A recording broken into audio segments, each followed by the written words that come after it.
राजा की मां उमा रघुवंशी का कहना है कि ये सिर्फ अफेयर का मामला नहीं, ये एक प्लानिंग के तहत दी गई नरबली है, जिसके सूत्रधार सोनम है, जिसने राजा को अपने वश में करने के लिए एक काली गुड़िया का इस्तेमाल किया, जिसके लिए सोनम राजा को अपने साथ लेकर उज्जैन गई थी। 11 मई को शादी के 3 दिन बाद 14 मई को मायके वापस लौट आई थी, जबकि उसने 3 दिन बाद ही उज्जैन जाने का प्लान बना लिया था। परिवार का आरोप है कि यही पहले महाकाल के दर्शन किए, इसके बाद भैरव दर्शन को सोनम और राजा गए। यहीं से सोनम ने एक काली गुड़िया खरीदी थी, जिसे सोनम ने राजा को दिया था।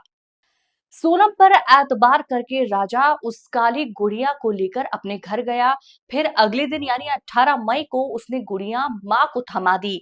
जो कहानी सोनम ने राजा को बताई थी, वही कहानी राजा ने अपनी मां को बताई। अब राजा की मां का आरोप है कि जिस दिन से वो काली गुड़िया उनके घर में आई है, तभी से राजा का मन बदल गया था।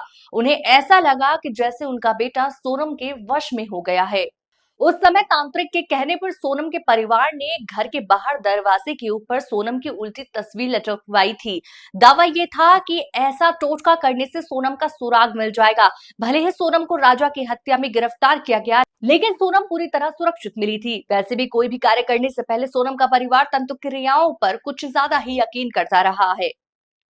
राजा की मां उमा रघुवंशी ने लगाए ऐसे आरोप जिससे हर कोई दहल उठा है। उनका कहना है ये महज अफेयर या झगड़े की कहानी नहीं थी, ये सब कुछ एक साजिश थी और इस साजिश की सूत्रधार बताई जा रही सोनम। उमा का आरोप है कि सोनम ने राजा को वश में करने के लिए उज्जैन में तांत्रिक क्रियाएं करवाई और वहीं से एक काली गुड़िया लेकर आई, जो बाद में राजा को सौंप दी गई। राजा ने उस गुड़िया को घर में लाकर मां को दे दिया, जिसके बाद उस गुड़िया को घर में रखा गया। लेकिन यहाँ पर घर वालों का ये कहना है कि जब से ये चीज घर में आई है, उसके बाद से घर में कुछ अजीब अजीब आवाजें आने लगी, यानी कि कुछ ऐसा लगने लगा कि कुछ तो गड़बड़ है। जिसके बाद से अब ये चीजें घर में हुई हैं, हमारा राजा चला गया, उसके बाद से हमने ये सब चीज घर से निकाल फेंकी है। लेकिन यहाँ पर उन्होंने ये आरोप लगाया है कि सोनम और उसका परिवार इन तंत्र मंत्र पे बहुत ज्यादा यकीन रखता था, जिसकी वजह से वो एकदम इन्हीं चीजों का सहारा लेता था। जिस तरीके से इन्होंने हमारे यहाँ पर भी इस चीज को लाकर किस तरीके से हमारे बेटे को छीन लिया।